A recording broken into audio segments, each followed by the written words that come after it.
샬롬, 안녕하세요. 저는 영등포구 당산동에 위치한 시온성교회 신진집사입니다. 저희 교회는 큐티를 통한 말씀 사역으로 한 영혼을 그리스도의 건강한 지체로 세우는 아름다운 교회이고, 또한 나눔 사역을 통해서 지역 주민들과 함께 소통하고 있습니다. 토요학교, 아기학교, 탁구교실, 그리고 시온성 오케스트라에 지역 주민들이 참여하고 있습니다. 오늘 이렇게 여러분을 만나 뵙게 된 것을 진심으로 감사드립니다. 오늘 여러분들께 귀한 하나님의 사람 두 분을 소개해 드리려고 합니다. 첫 번째 분은 오늘 말씀을 전해주실 우리 교회 담임 목사님 최윤철 목사님이십니다. 저희 목사님께서는 소탈하시고 인격적으로 사람을 대하시는 예수님을 쏙 빼닮은 목사님이십니다. 목사님의 말씀이 더욱 좋은 이유는 시리즈 설교, 강해 설교 등으로 모든 대중들에게 쉽고 간단하게 또 가장 핵심적으로 복음을 전해주신다는 사실입니다. 두 번째 소개해드릴 분은 여러분이 너무 잘 알고 계시는 다윗과 요나단의 찬양사역자 황국명 목사님이십니다. 오늘 저희 목사님과 황국명 목사님을 통해서 말씀과 찬양의 귀한 은혜를 누리시게 될 텐데 충만한 은혜의 시간 되시길 바라겠습니다.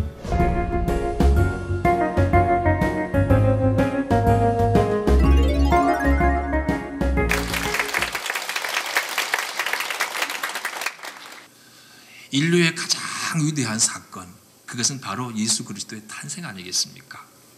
역사를 AD와 BC로 나눈 그 분기점은 바로 예수님의 성탄입니다.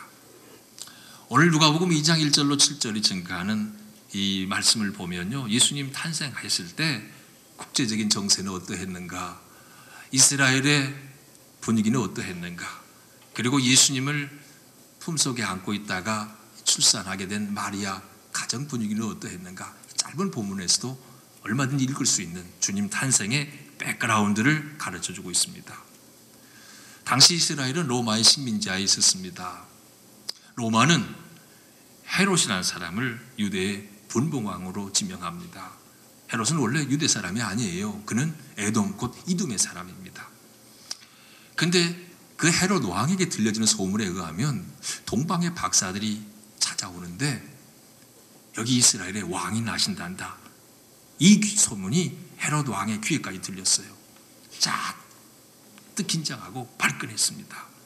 그래서 그는 명령해서 베들레헴 근처에 산의 아이들, 갓난 산의 아이들은 모조리 죽이라는 명령을 내립니다. 이때와 함께 지금 로마는 가이사 아구스도 황제가 통치하고 있지 않습니까? 가이사 아구스도, 정확하게 이르면 옥타비아누스인데요, 가이사라는 말 자체가 황제라는 말이거든요. 근데 이 로마 황제는 세계를 제패했습니다. 그래서 팍스 로마나 로마의 평화를 주창하는 아주 창대하고 부강한 로마 제국을 지금 건설하고 있는 바로 그런 때였습니다. 이때 로마 황제는 그가 식민 통치하는 모든 나라에, 로마뿐만 아니라 주변의 모든 피지배국에게까지 명령을 내렸는데 그게 뭐냐? 인구조사입니다. 인구조사는 14년마다 한 번씩 했어요. 목적은 두 가지입니다. 군대 징집 대상자를 찾는 거하고 또 하나는 세금 징수, 이 두 가지 목적인데, 유대인들이야 로마 군인으로 뽑아갈 리가 없으니까 유대인들에게 인구조사라고 하는 건 세금 걷는 목적 외에는 다른 게 없어요. 여러분, 우리가 알지만 유대인들은 하나님의 선민이라는 자부심 하나 갖고 사는 사람들 아니에요. 우리를 지배하는 이방인 로마 세력에게다 세금 바치는 건 기분 나빠요. 그래서 유명한 역사가 요세푸스의 기록에 의하면 6년, AD 6년경에 팔레스타인의 대대적인 인구조사가 있었는데 그때 갈릴리 지방에서 폭동이 일어났다고까지 전해집니다. 우리 세금 못 내겠다는 얘기죠. 예수님의 육신의 부모로 알려진 요셉과 마리아, 이들도 인구조사 때문에 호적하기 위해서 요셉의 고향인 베들레헴으로 향해 가고 있는 말씀이 본문에 나오죠. 자, 마리아는 만삭의 몸입니다. 곧 이제 출산할 그런 몸으로, 배부를 몸으로 먼 길을 떠납니다. 나사렛에서 베들레헴까지는 거의 144km입니다. 요즘 고속도로를 달리면 1시간 남짓이면 가겠지만은요, 당시는 매우 먼 길이었습니다. 나사렛에서 베들레헴까지 가는 길 딱 하나밖에 없어요. 이스라엘 평지를 지나서 다볼산을 넘어서 해발 800m인 사마리아 산지를 통과해야만 하는 험난한 길입니다. 아주 건강한 사람도 한 사흘 정도는 부지런히 걸어야 도달할 수 있기 때문에 나귀 타고 요셉과 마리아가 가는 길은 적어도 그 2배 이상 걸리지 않았을까. 5일, 6일, 7일 걸렸을지 모르겠습니다. 먼 길을 이제 걸어서 나귀 타고 베들레헴에 도착합니다. 도착해 보니까 방이 없어요. 요즘 같은 숙박시설이 당시 있었겠습니까? 어느 집에 방 한 칸이라도 얻어야 하는데 그럴 만한 공간이 없습니다. 이미 먼저 도착한 사람들이 다 차지해버렸어요. 하는 수 없이 요셉과 마리아는 어느 한 집에 나귀들의 거처인 소위 우리가 알기로는 마구간이라고 알려져 있죠. 근데 어떤 마구간이든 나귀가 묵는 곳이든 하여튼 동물들의 축사로 그들은 안내받게 됩니다. 때는 겨울이에요. 겨울이라고 해야 눈이 오는 건 아니고 비가 오죠. 춥습니다. 마리아와 요셉은 나귀 축사에 들어가서 몸을 요장을 푸는데 그냥 냄새는 쾌쾌한 냄새 나지 않았겠습니까? 비바람 불고 을씨녀스러운 이런 그냥 오싹해지는 추위가 아마 몰려왔을 겁니다. 얼마나 먼 길을 왔는데요. 그리고 아마 그 시골이니까 농기구들도 널브러져 있지 않았겠습니까? 그래도 요셉의 마음에서는 이거라도 거처를 잡아서 다행이지, 아마 그랬는지 모르겠어요. 그리고 가져온 담요를 깔고 만삭이 된 마리아를 아마 눕혔을 겁니다. 그 밤에 그 나귀들의 축사, 동물들의 축사, 거기에서 바로 인류 구원의 메시아, 만왕의 왕 예수 그리스도께서 탄생하십니다. 여러분은 어디서 태어났습니까? 제 아내는요, 1963년에 전라북도 도립병원에서 태어났다고 자랑하더라고요. 왜냐하면 그게 왜 자랑했냐면 저는요, 둠에 삭고 다 무너져가는 초가집에서 불편한 몸을 하고 계시는 저희 어머님이 홀로 나셔서 혼자 나시고 혼자 탯줄을 끊으셨답니다. 거기에 비하면 도립병원에서 났으니까 대단한 거죠. 예수님은 축사에서 나셨어요. 너무 누추한 곳에서 나셨습니다. 예수님은 갓 태어나자마자 마리아가 강보로 쌌습니다. 그리고 그 예수님은 구유에 누우셨어요. 누우셨습니다. 구유는 뭐겠습니까? 나귀의 밥통이에요. 나귀가 밥 먹는 밥그릇이란 말이에요. 예수님께서 인류 구원의 메시아, 왕 중의 왕이신 분이 왜 이렇게 오셨어야 했을까요? 고린도후서 8장 9절은 이렇게 증거합니다. 우리 주 예수 그리스도의 은혜를 너희가 알거니와 부요하신 이로서 너희를 위하여 가난하게 되심은 그의 가난함으로 말미암아 너희를 부요하게 하려 하심이라. 예수님이 이렇게 오신 것은요, 낮은 자로 오셔서 섬기기 위함이었습니다. 그분은 부요하신 자지만 가난하게 되시면 우리로 하여금 부요하게 하도록 하시기 위해서. 그분이 구유에 누이신 것은 그 밥통이에요. 우리가 그분을 먹음으로 풍성한 생명을 누리도록 하기 위해서 주님은 그렇게 오셨단 말이에요. 마구간보다 구유보다 더 더럽고 더 추하고 더 냄새나는 인생들, 이런 인생들을 위해서 예수님께서 이런 낮은 모습으로 오셔서 십자가 지심으로 우리 모든 죄를 속량하시고 하나님의 자녀 삼아 주셨다는 것, 이것이 바로 예수 그리스도의 복음입니다. 예수님은 자신을 위해 살아본 적이 한 번도 없어요. 자기는 왕으로 오셨지만 예수님은 궁궐에서 나시지도 않았고 궁궐을 짓지도 않으셨습니다. 예수님은 하나님이시기 때문에 무한한 능력이 있지만 한 번도 자신을 위해 이 능력을 사용해 보신 적이 없습니다. 오직 사람을 위해 베푸시기 위해서, 섬기기 위해서 낮은 자로 오셨습니다. 어제 날짜로 발행되는 우리 교단 신문인 기독공부에 보니까 낮은 곳에 오신 예수님과 같은 삶을 사신 한 분을 소개하고 있습니다. 내과 의사 최영아 씨인데요. 그분도 명문대학에서 또 공부를 많이 하는 의사입니다. 대학병원에서 스카우트 제의를 받았지만 그는 거절했습니다. 편안하고 안락하고 평범하게 사는 의사의 생활을 포기하고 그가 선택한 건 세상에서 가장 가난하고 가장 밑바닥인 노숙자를 선택했습니다. 그의 말에 의하면요,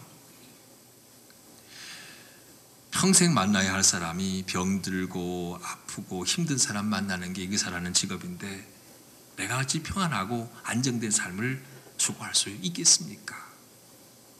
처음부터 나는 의사가 될 때 훌륭한 의사가 되고 싶었습니다. 그 길은 다름 아닌 힘들고 어려운 사람들 만나는 거, 거기서부터 시작된다는 걸 나는 알고 있었습니다. 이 일은 돈 버는 일보다 훨씬 중요한 일임을 알았기 때문입니다. 그는 그렇게 말했어요. 그래서 그가 의사 면허증만 가지고도 편안하고 쉽게 돈 버는 거 2번 경험해 봤대요. 그런데 아무런 의미도 없고 재미도 없더래요.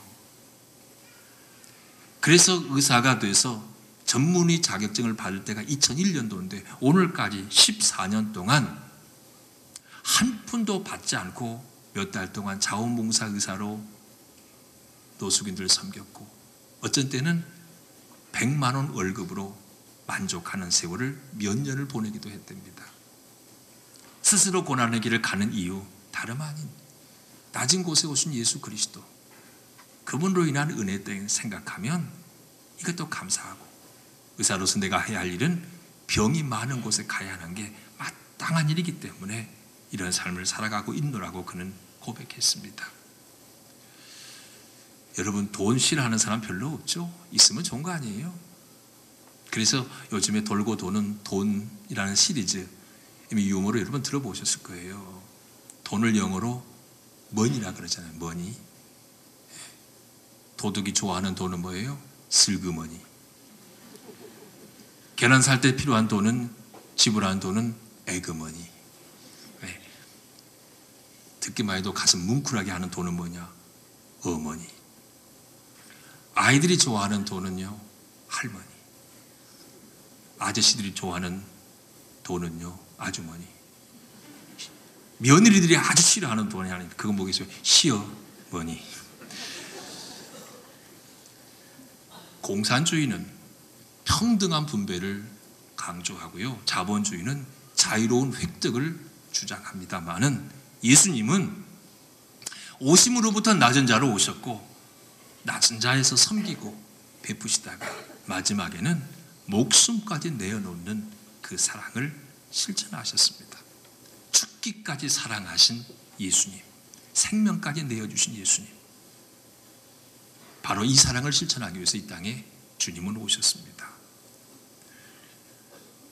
지난 11월 12일 날 목사님, 임희수 목사님이라는 분의 4살밖에 딸이 수면 유도로 충치 치료를 받다가 치과에서 그만 심장이 멎어버렸습니다. 사진에 나왔는데 얼마나 이쁜지 몰라요. 치과 치료받다가 4살 딸이 죽었다. 이 얼마나 엄청난 일이고 슬픈 일입니까? 14일째 병원에서 뇌사 상태로 아무런 회생 가능성이 없이 누워있는 그를 바라보던 이 목사님 부부가, 우리 아이 이 세상에 왔을 때는 하나님이 뜻한 바 있는데 이대로 가게 할 수는 없다. 우리 아이를 대신해서 다른 생명을 살리자. 그래서 장기 기증을 결정을 했습니다. 그래서 그 4살 아이에게서 망막과 심장, 그리고 2개의 신장, 그리고 간까지 6명의 어린이에게 기증을 했답니다. 죽어가던 6명의 아이를 살린 거예요. 비록 우리 딸이 하나님께로 돌아가지만, 우리에게 슬픈 일이지만 이 일로 인해서 천국을 더 확고하게 소망하는 믿음을 이 목사님 부부가 가졌다고 그러고요. 그리고 내 아이 하나를 잃고 6명을 얻었다는 이 기쁨, 우리 안에 있는 신비한 기쁨입니다. 라고 그는 인터뷰에서 말했어요. 오늘 읽은 말씀 가운데 4절에 보면 예수님은 베들레헴에서 나셨습니다. 흥미롭게도 베들레헴이라는 말이요, 이거는 집이란 뜻이에요. 레헴은 떡이란 뜻입니다. 이게 베들레헴은 쉽게 말하면 떡집이에요. 참 흥미로운 사실이죠.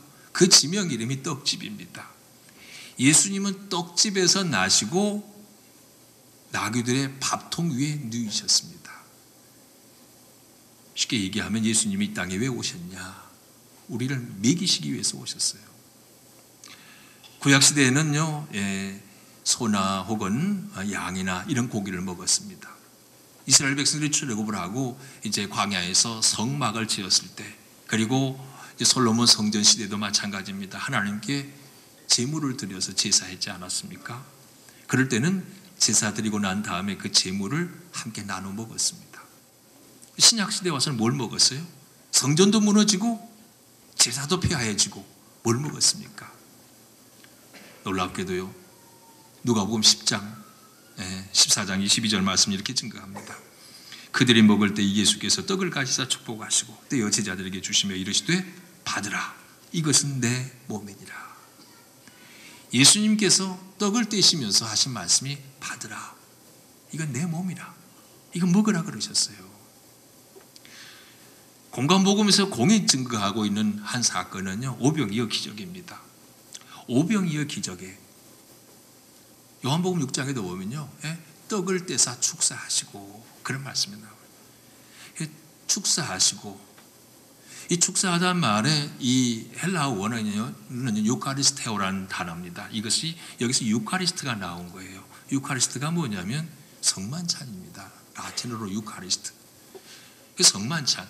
그러니까 오병이어 떡 5개와 물고기 2마리로 5,000명을 먹여도 12강조리 남는 기적을 행하신 주님께서 결국 우리에게 보여주고자 하는 건 뭐냐? 주님께서 당신의 몸을 내어주신다는 의미입니다. 예수 믿는 건 예수님을 먹는다는 걸 의미해요. 요한복음 6장 35절에 말씀합니다. 예수께서 이르시되 내게 오는 자는 결코 줄이지 아니할 터이요 나를 믿는 자는 영원히 목마르지 아니하리라. 나는 생명의 떡이니, 예수님께서 그렇게 말씀하셨어요. 나는 생명의 떡이니 내게 오는 자는 결코 줄이지 아니할 거다. 예수님이 이 땅에 오심은 떡을 먹이기 위해 오셨어요. 그 떡은 뭐냐? 영생하는 떡은 예수님의 살을 먹는 거예요. 예수님의 피를 먹는 겁니다. 예수님을 먹는 거예요. 신앙생활은 뭐냐? 먹는 겁니다. 주님을 먹는 거예요. 주님의 말씀을 먹는 겁니다. 먹어야 삽니다. 주님은 생명 주시기 위해서 오셨습니다. 생명 나눔. 예수 믿는 저와 여러분은 예수님의 생명이 우리 가운데 부어졌습니다. 자, 생명이 우리 안에 부어졌다면 그 생명은 우리만 간직하고 있으라고 준 생명이 아니에요. 자, 예수님이 떡이라 그랬잖아요. 떡을 주셨어요. 떡은 혼자 먹는 게 아닙니다. 혼자 먹으면 체합니다. 떡은 나눠 먹어야 돼요. 우리 교회에서도 떡 할 때는 항상 나눠 먹잖아요. 그리고 맛없는 떡도 나눠 먹으면 맛이 있어요. 주님께로부터 떡을 받은 자는 간직하면 안 돼요. 나눠야 하는 겁니다. 나누라고 주신 겁니다. 세계은행 보고에 가면요, 세계은행에 우리나라 한국 사람 김용 그분이 총재로 있잖아요. 지구촌의 12억이 절대 빈곤이랍니다. 그래서 하루에 $1 이하로 먹고 산대요. 그 외에도 약 16억의 인구는 하루 $2 이하로 생존을 유지해 간답니다. 그러니까 빈곤층이 거의 줄 잡아 30억 가까이, 거의 뭐 40%, 5% 정도 전 인류에 이런 사람들이 가난해서 먹고 살기가 힘들다, 이런 보고입니다. 먹을 게 없어서 가난하고 굶주린 게 아니고요, 사랑이 없어서 그렇다는 얘기입니다. 지구촌에 매일같이 3만 명의 어린아이가 굶주림과 질병으로 죽어가고 있답니다. 이 문제는 정치적으로 풀 문제가 아니라 이 경제적으로 푸는 문제가 아니고 정치적으로 풀어야 한다. 이런 말까지 있어요. 없어서 안 나눈 게 아니고 안 나눠서 없다는 얘기입니다. 저는 최근 보도를 보니까요, 우리나라에도 연탄 떼는 사람이요 16만 8천 가구랍니다. 깜짝 놀랐어요. 요즘 세상에도 저렇게 많구나. 그런데 그 16만 8천 가구 중에 10만 명은요 연탄 한 장 누가 지원해 주지 않으면 이 추운 겨울도 냉방에 살아야 하는 에너지 빈곤층이랍니다. 강원도 원주에서 밥상 공동체 연탄 은행을 운행하고 계시는 우리 교단의 허기범 목사님이 계시는데, 그분의 말씀에 의하면 금년에 작년에 비해서요 연탄 기부자가 절반으로 줄어듭니다. 개인 후원은 늘었는데 기관과 교회 후원은 줄어듭니다. 그런가 하면 며칠 전 보도를 여러분 보셨을 겁니다. 참 가슴 따뜻한 보도인데요. 대학로의 한성대 그 주차장에서 일하는 경비원이 67세 김박락이라는 분인데, 그분이 사회복지 공동모금에 1억을 내면 아너 소사이어티 회원이 되는데 627번째 아너 소사이어티 멤버십을 갖게 됐습니다. 1억을 기부했는데요, 그가 어떻게 만든 1억인 줄 아십니까? 경비원으로 있으면서 한 달 120만 원씩 받는 월급을 한 푼도 안 쓰고 10년 모은 거예요. 주변에서요 짠돌이 구두쇠라고 욕했답니다. 저 영감택이는 돈 한 푼도 안 쓴다고요. 근데 그가 돈을 모은 목적은 딱 하나였습니다. 돈 모아서 어려운 사람 돕자고요. 10년 동안 일을 악물었어요. 너무 가난한 시골 농가에서 자라가지고 초등학교 간신히 졸업했어요. 월남전에 참전해서 거의 죽을 고비도 넘겼습니다. 그래서 그가 내가 커서는 반드시 나보다 더 어려운 사람 돕는 일을 위해 인생 살아야겠다. 그래서 그 노년에 경비원 생활하면서 비참한 근무 생활하면서 10년을 모아서 한꺼번에 1억을 그냥 기부했습니다. 우리 교회에서 60주년 기념으로 광양시 원성교회를 개척하기로 결정을 했습니다. 금년 12월 들어서 우리 성도들 마음에 부담도 많을 거예요. 개척 헌금 동참하라. 오늘 성탄 헌금 봉투, 다음 주 신년 헌금 봉투, 성탄 트리에 사랑의 온정의 사랑의 하트를 달자. 이 교회가 무슨 교인들 돈이나 뜯어먹는 교회인가, 혹 그런 생각하는 분은 안 계시겠죠? 가뜩이나 살기 어려운 이때에 목회자로서도 큰 부담이었습니다. 많이 주저했습니다. 그렇지만 이건 하나님이 기뻐하실 일이다. 주의 마음으로 나누는 자에게 하나님이 채워주신다는 건 성경에 약속한 진리입니다. 저는 이것까지 감출 수는 없었습니다. 여러분, 할 수 있는 사람은요 기쁜 마음으로 동참하십시오. 그냥 할 수 없다면요, 가진 돈이 없다면요, 아무 말하지 말고 기도만 하십시오. 그게 교회입니다. 하지도 못하면서 불평하고 원망하는 건 그리스도인의 도리가 아니에요. 누구든지 하나님 씨 마음의 감동으로 힘껏 하는 거 가장 좋습니다. 그럴 수 없다면 기도하는 거예요. 특별히 교회 개척은 더 그렇습니다.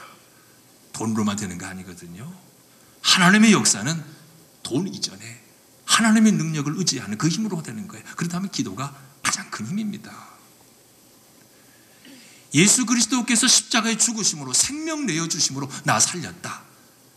이 고백이 있다면 마땅히 행할 태도가 바로 그런 것입니다. 왜 인생이 쓸쓸합니까? 자기 만족, 자기 유익을 추구하기 때문에 인생은 춥습니다. 이런 사람은 어디 가나 춥고 어디 가도 쓸쓸하고 어디 가도 외로운 거예요. 추우면 문을 닫잖아요. 내 인생이 춥게 느끼니 모든 걸 닫습니다. 닫아버립니다. 그냥 나 하나를 위해서. 그냥 아무리 닫아도 아무리 껴입어도 따뜻함을 느낄 수가 없어요. 주님의 사랑이 나한테 있어서 이 하늘, 자 옷도 벗어, 외투를 벗어주고 내 있는 건 나눠주고, 오히려 그럴 때 따뜻함을 경험할 수 있는 거, 이제 하나님이 가르쳐 주신 역설의 비결입니다. 예수님은 공산주의자도 아니고 자본주의자도 아니에요. 공산주의는 밥을 우상화하지만 자본주의는 밥 버는 방법을 우상화합니다. 그러나 예수님은 그가 아니에요. 예수님은 당신 스스로가 밥이라고 그러셨어요. 내가 생명의 떡이라고 하셨습니다. 그 예수님께서는 우리 보고 뭐라고 하셨습니까? 너희가 먹을 것 주라. 오늘 주님 우리에게 이걸 명령하고 계십니다. 우리에게 필요한 건 나눔입니다. 나눔과 희생입니다. 우리 사회 왜 이렇게 극단으로 치닫는지 모르겠어요. 언제가 결정한 정당 해산 지구촌에서 보기 드문 유례입니다. 극단은 극단을 낳게 돼 있어요. 정치적으로 좀 더 해결을 했더라면, 한 발씩 양보하고 나누고 희생하는 마음을 가졌다면, 국민의 행복이라는 대의를 조금만 생각했더라면 좀 다른 결과도 나올 수 있지 않았을까, 이런 생각도 없지 않아 있습니다. 기업가는 직원들, 사원들 따뜻하게 배려하고 베풀 수 있는 마음 갖고, 사원들 입장에서, 노동자 입장에서는 회사를 위해서 희생하는 마음을 가지고 서로가 그렇게 나눔과 희생의 정신을 가지고 살아간다면 우리나라 경제 회복도 좀 더 빨라지지 않을까 생각해 봅니다. 2000년 전 기독교 공동체, 초대교회, 처음 교회가 왜 아름다웠습니까? 이 나눔과 희생이 실천됐기 때문입니다. 사도행전 2장에 나오는 모습이 뭐예요? 가진 자는 내놓고 없는 자는 받고, 줄 수 있어 기쁘고 받아서 감사하고, 이게 교회 공동체였습니다. 그걸 보고 세상에 잘못 본 사람들은 그걸 공산주의라 그래요. 아니죠. 자발적으로 하는 건데요. 교회에서 하는 모든 일은 자발적으로 하는 겁니다. 교회 개척헌금을 하고 어느 기관을 돕고 강제로 하는 거 아니에요. 절대 억지로 하는 거 아닙니다. 하나님이 주신 마음의 감동으로 하는 것입니다.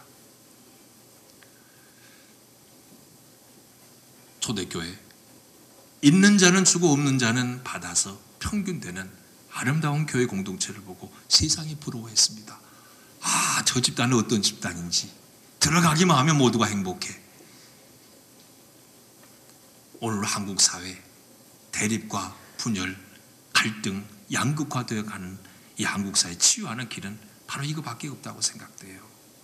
그리스도의 정신으로 사랑하고 나눌 때, 그리고 희생을 실천할 때 사회는 더 아름다운 사회가 되어질 겁니다. 성탄절 나눔의 절기입니다. 섬김의 절기입니다. 주님이 우리에게 죽기까지 희생하시고 생명 나눠주신 사랑의 기초에서 사랑을 실천할 대상을 찾는 것이 성탄을 맞이하는 바른 태도예요. 가족이라 해도 못 돌본 사람들이 많을 거예요. 이 계절에 돌보지 못했는 가족 찾아보고요. 병든 자가 있으면 병문안 가서 위로해 주고요. 어려운 사람, 힘들어하는 사람 있으면 따뜻하게 찾아가서 위로해 주고요. 말 한마디로, 손잡아줌으로, 식사 한 끼 대접함으로 그리스도의 사랑 나누고요. 인간관계로 얽히고 섞여 있는 사람들 마음을 열고 털어버리고, 주님 죽기까지 우리를 사랑하셨는데 까짓 거 못하겠습니까? 이런 마음으로 사랑을 실천하는 것, 성탄 절기를 맞이하는 바른 성도의 태도라고 봅니다. 말씀 마칩니다. 예수님 사랑은 쌀 한 톨, 연탄 한 장에서부터 실천할 수 있는 겁니다. 한 달에 단돈 10,000원 한 장 기부하는 데서부터 주님의 사랑은 실천할 수 있는 겁니다. 예수님은 베들레헴 떡집에 오셨습니다. 그리고 나귀의 밥통, 그 밥그릇에 누이셨습니다. 우리는 그 예수님 먹고 영생 얻었습니다. 그 생명 얻은 자로서 우리도 누군가에게는 밥이 되고 떡이 되고 생명이 되어주는 이런 살아갈 수 있기를 바랍니다. 이 시간 우리 황국명 목사님 나오시는데, 한 시대를 풍미했고 지금까지 우리 제 연세 50 전후 이상 되시는 분들은 잊을 수 없는 복음 찬양의 기수였습니다. 황국명 목사님 뜨겁게 박수를 한번 환영하겠습니다.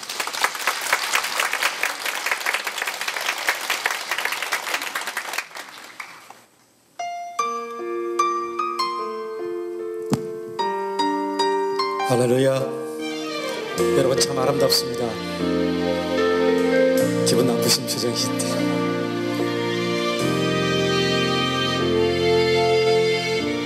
주님의 은혜로 살아가는 당신의 모습이 참 아름다워요. 주님의 사랑을 나누어주는 당신의 모습이 너무 아름다워요. 말씀에 순종하며 살아가는 당신의 믿음이 참 아름다워요. 주님이 맡긴 사명 감당 잘하는 당신의 모습이 너무 아름다워요. 하나님을 감동시키고 세상을 변화시키니 당신은 이 세상에 필요한 사람, 하나님이 좋아하는 사람, 당신 때문에 모든 세상이 사랑으로 가득 차지요. 당신 때문에 하나님께서 더욱 영광 받으시지요.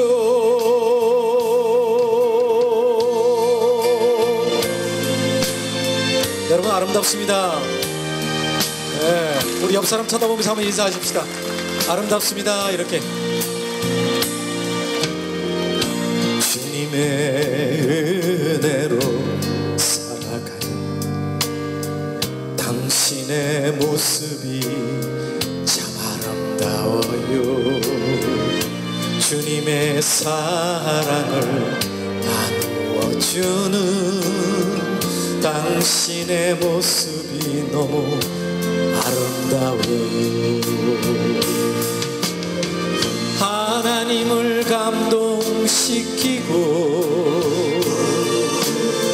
세상을 변화시키니 당신은 이 세상에 필요한 사람, 하나님이 기뻐하는 사람,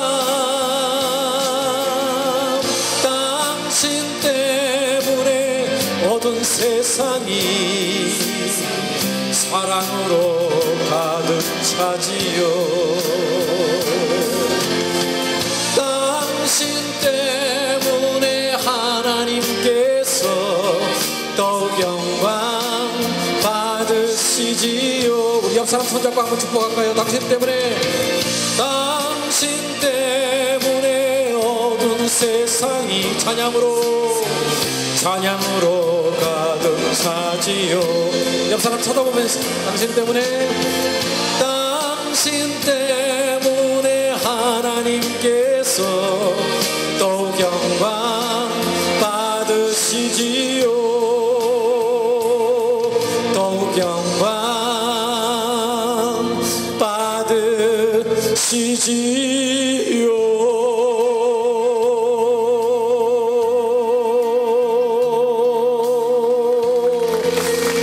우리 옆 사람에게 박수 한번 주세요.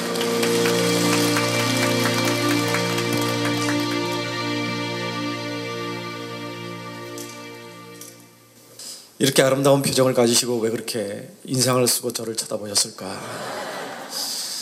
목사님의 설교 때문인가? 네.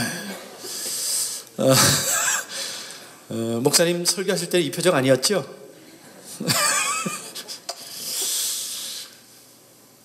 제가 처음 다윗가요단으로 데뷔하면서 불렀던 친구의 고백, 요한의 아들 시몬아. 그래도 기타 메고 한 곡 해야 될 것 같아서 두 곡을 한 곡처럼 부르겠습니다. 저희들은 팀 이름을 다윗과 요나단이라고 지었는데 왜 사람들은 다윗과 골리앗이라고 그런지 모르겠습니다. 이 노래 속에 나오는 베드로처럼 우리가 실패하고 때로는 주님을 모른 척 부인하며 살았다 할지라도 이유를 불문하고 우리를 품어주시는 주님 이곳에 계심을 믿습니다. 이 노래 통해서 주님을 만나시면 여러분의 인생도 베드로처럼 고귀한 인생이 되실 줄로 믿습니다.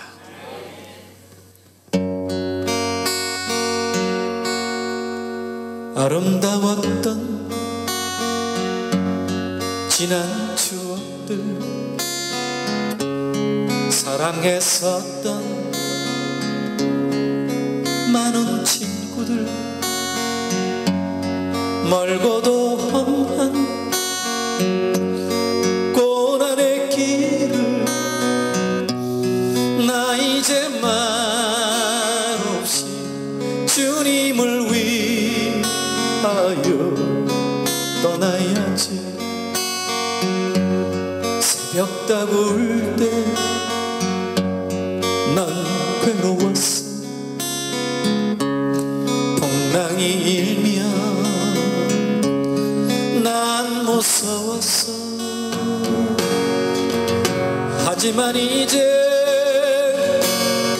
두렵지 않아.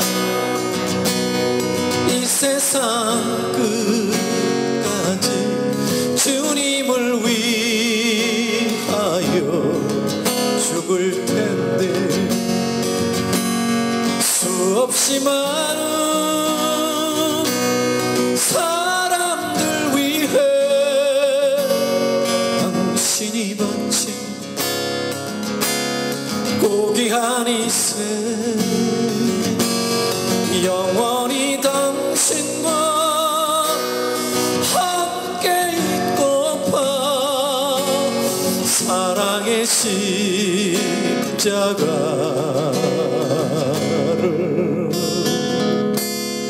맞이하네. 사랑의 십자가를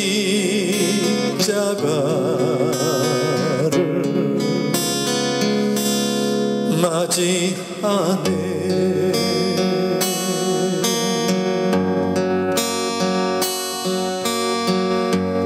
요한의 아들 시몬아, 내가 다른 사람들보다 나를 더 사랑하느냐 하고 주님은 물으셨네. 내게 오는 많은 양떼 내게 맡겨줄 테니 사랑하는 내 친구여, 많은 양떼를 부탁한다. 그때 나는 주께 대답했네. 내가 주를 사랑하는지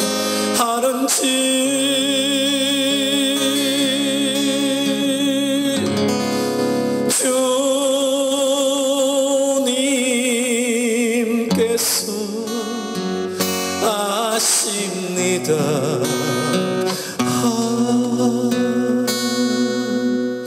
주님께서 내 맘을 아시리.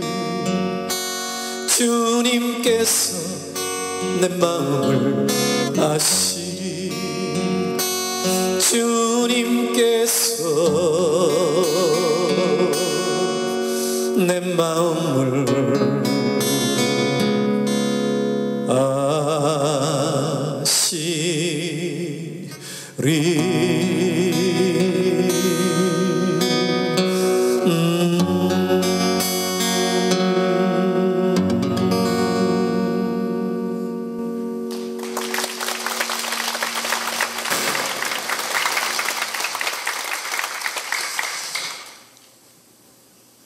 저희 노래들은 하나님의 축복이 너무 감사해서 고백되어진 노래는 거의 없습니다. 거의 절망 가운데서 고백되어졌습니다. 1994년 남성 듀엣이 홀로 됐을 때, 제 친구가 미국 가버리고 나서 혼자서 해보겠다고 너무 무리하게 연습하다가 성대 결절에 걸려서 목소리를 잃어버릴 뻔했을 때 발표됐습니다. 평생 노래를 못할 뻔했던 그 절망 가운데 하나님이 주신 노래가 주만 바라볼지라였습니다. 다이카나다는 몰라도 그 노래는 아시죠? 그래서 오늘 밝혀드립니다. 제가 오리지널입니다. 유사품에 주의하시길 바랍니다. 절망 가운데 저도 일어섰지만 첫 열매가 고3 유학생, 자살하러 가는 길에 그 노래를 듣고 하나님을 만나서 지금까지 살고 있습니다. 그 노래로 연말에 방송국에서 주는 한국복음성가 대상이라는 상을 4년 연속 받다가 그 다음에 건강이 무너졌습니다.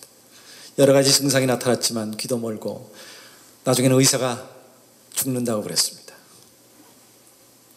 그게 98년, 한국은 IMF 때문에 절망이었고 저는 건강을 잃어서 절망이었습니다.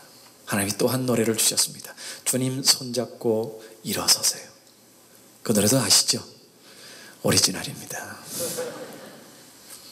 이렇듯 저희 노래들은 절망 가운데서 불러졌고 하나님은 그 절망 가운데 우리에게 고난을 주신 이유가 무엇인지를 깨닫게 해주셨습니다. 그것은 저주가 아니었습니다. 하나님의 사랑이었습니다. 하나님의 부르심이었습니다. 나를 사랑하신 그 하나님의 사랑 품 안에 들어가고 나니까 오늘 목사님 말씀처럼 주라고 하셨어요. 나를 사랑한다면 지극히 적은 자 하나에게 주라. 우리가 참 많은 아픔을 겪고 있습니다. 지금도 우리 삶에 아픔들이 있어요. 그런데 우리가 상상하는 아픔보다 더 큰 아픔을 겪는 이웃들이 참 의외로 많아요. 오늘 제가 그 98년 절망 가운데 불렀던 주님 손잡고 일어서서를 부를까 합니다. 여러분, 혹시 지금 여러분 삶 속에 절망이 있다면 좌절하지 마시기 바랍니다. 저주가 아닙니다. 하나님의 부르심입니다. 아멘. 그 사랑으로 부르심입니다. 훈련이요 연단입니다. 절망하지 마시고 좌절하지 마시고 울지 마시고 내미시는 주님의 손잡고 일어서시기 바랍니다. 아멘. 왜 나만 겪는 고난이냐고 불평하지 마세요. 고난의 뒤편에 있는 주님이 주실 축복 미리 보면서 감사하세요.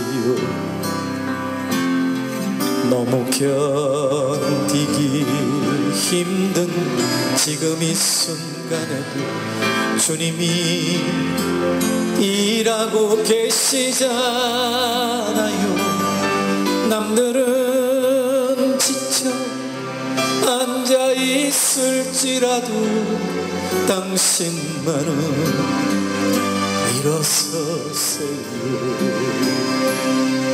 힘을 내세요. 힘을 내세요.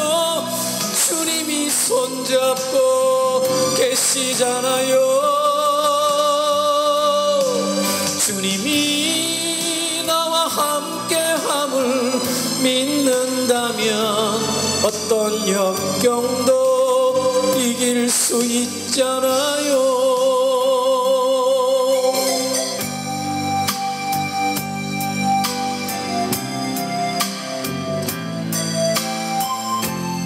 여러분, 고난당할 때 그 고난 속에 여전히 우리를 향해 일하고 손 내밀고 계시는 주님 바라보시기 바랍니다.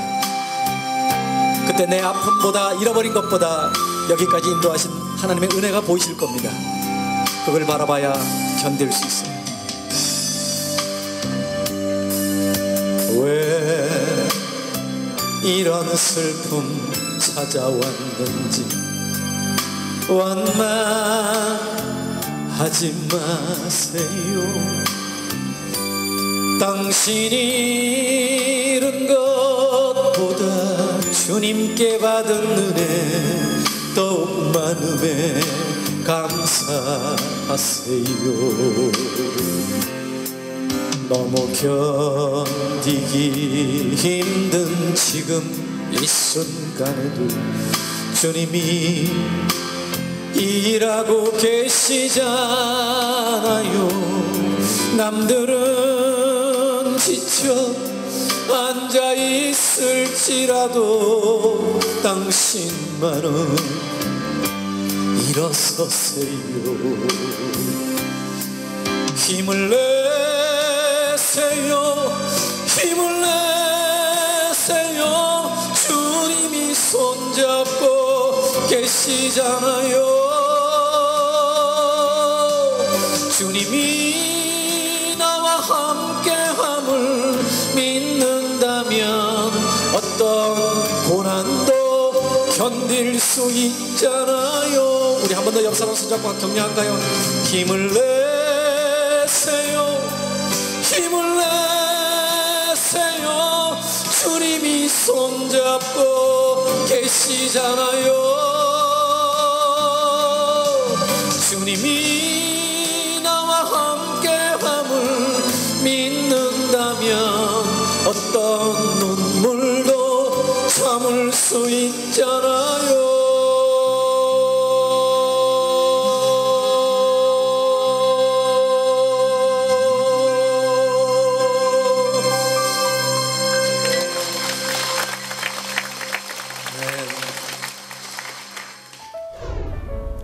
은혜의 시간 되셨나요?